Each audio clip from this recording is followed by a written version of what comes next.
Hey teachers, and Happy New Year. I wanted to come on really quick, first of all, to say Happy 2020. I hope you have celebrated a wonderful Christmas and or holiday season, and hopefully are still having a few more days of a holiday break before going back and starting the spring semester, or like myself, finishing the last 5 days of the winter quarter.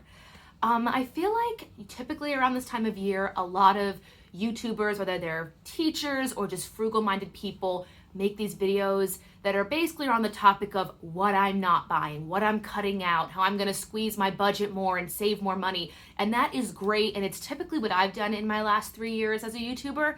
But this year I felt a little bit inspired to change it up, do a 180, and talk about 5 things I'm going to splurge on in 2020. And don't get me wrong, I'm not going to go out and spend everything I've ever saved. There's just a point in life where you've saved enough that you are living comfortably month per month, and you finally can look at your budget and say, you know what, I have enough now to do a little something for myself.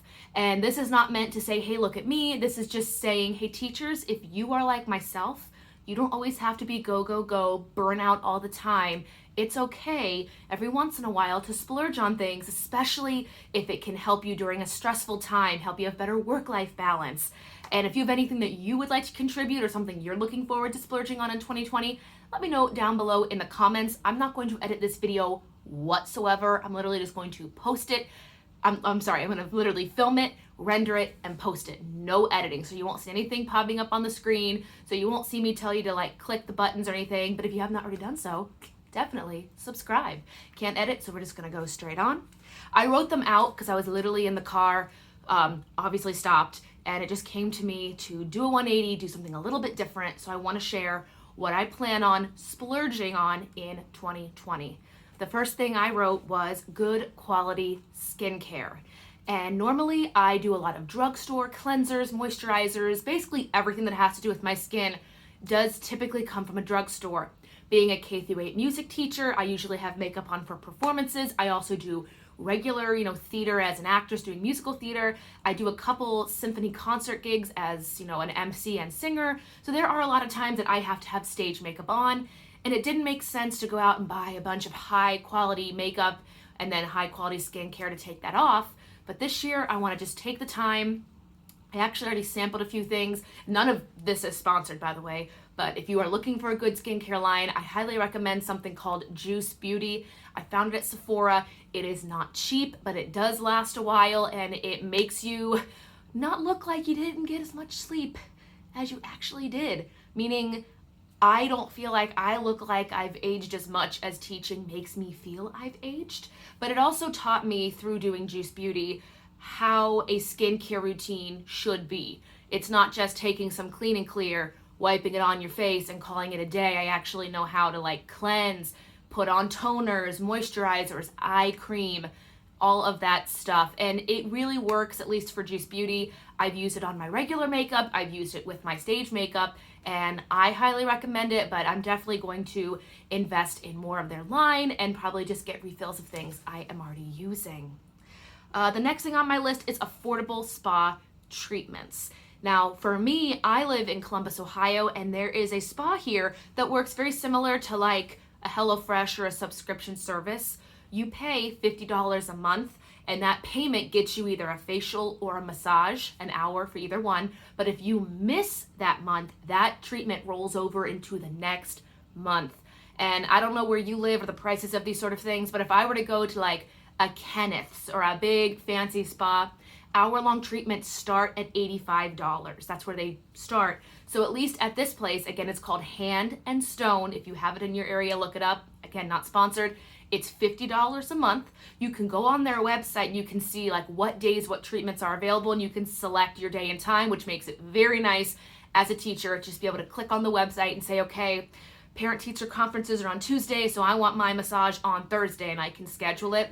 And when you do get super busy, like December, there was no way I was doing anything outside of band concert, choir concert. We did 4 Advent services. It goes on and on and on and on.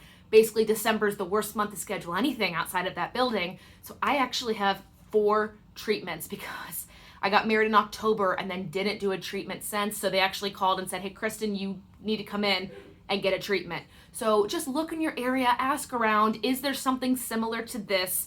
I can tell you now, I'm gonna try to schedule a massage before I go back to school and maybe a facial. It just all depends, but affordable spa treatments, especially after full days at school. Number 3 on my list are new shoes for everyday wear. I feel like I have really nice heels and fancy attire shoes in my closet. I'm more of a minimalist person when it comes to my closet, but my everyday shoes, I will literally wear into the ground. I will wear until there are holes in the soles. My friends will give me their shoes. Like if they have things left over, they'll say, hey, Kristen, we have these extra flats or something. And I will take them and I will literally use them until they are on like their last thread or they're about to fall apart. So this year I said I want to get myself a good pair of comfortable flats in black and maybe navy, and maybe a nice pair of Skechers or like everyday sneakers that we can wear on dress down days at school. I work at a public school, so we have a very strict dress code, so sneakers are only allowed on dress down days when they're on the calendar.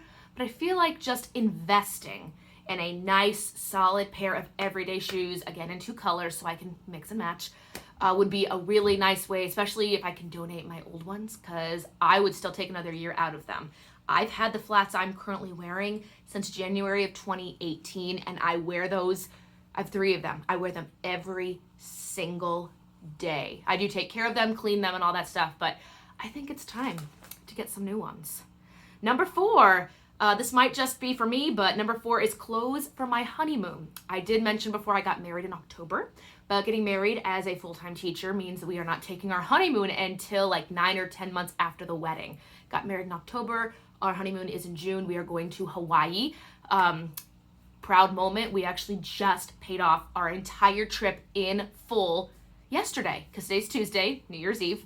Yesterday we paid it all off in full. We have saved and put money aside for that for a couple weeks now, so we are very, very excited. But I don't really have a lot of like nice fancy sundresses, new shorts, tops. I think as I continue on my fitness journey, if you didn't know, I do Fitness Fridays on this channel. I actually weigh in, do measurements, talk about teacher meal plans, all on this channel, so definitely subscribe. I already only have 1 out so far, but having new clothes for my honeymoon might be one of my rewards when I reach one of my milestones. That doesn't mean I couldn't already go on to different websites and put things into my cart, so I know, but I think like a sundress, a nice pair of shorts, maybe some sandals. And last on my list is what I wrote. I wrote it as adventure fund, money for anything from drinks with friends, travel, and now Columbus, Ohio is getting really into rooftop cocktail bars. I've not been to any of them, but all my friends say they're great. I wrote this because typically at this time of year, I feel really isolated, as I've already mentioned, and teachers, let me know if you feel the same. December is my hermit month because it has to be. It makes it sad because it is the holiday season and everybody is seeing like commercials, and everywhere you turn there's an advertisement for like spend time with your family, buy your jewelry from Kay. And December I just feel really isolated because I have to have that balance from always doing concerts to being at home. So I decided in 2020 I'm going to put aside a little bit of extra money to, if I want to go out with my teacher friends for happy hour, or my theater friends are going somewhere, we open a show in March and they want to go somewhere, or we want to go try that cocktail bar, I don't have to think twice about my bank account. I already have money set aside in my adventure fund. It'll probably just be what my honeymoon fund savings account was. I'll just rename it on the Chase app. But those are my 5 things that I am going to splurge on. When I say splurge, I do obviously mean within reason and within budget. Good quality skincare, excuse me, spa treatments, new shoes for everyday wear, clothes for my honeymoon, and obviously my adventure fund. If you are in the place where you can do this, even if it's just 1 or 2 things, I highly recommend it. There were several years where I started off the new year on my YouTube channel talking about things I wouldn't buy, things I'm going to stop buying, my new budget plan. 2 years ago, I was laid off from a job and I did 6 months living out of what was called the cash envelope system. So I'm very excited to finally be in a place where I could set aside money for things that might just be more of a work-life balance, a de-stressor, especially with the skincare and spa treatments. Those will be amazing. I'm very excited for those.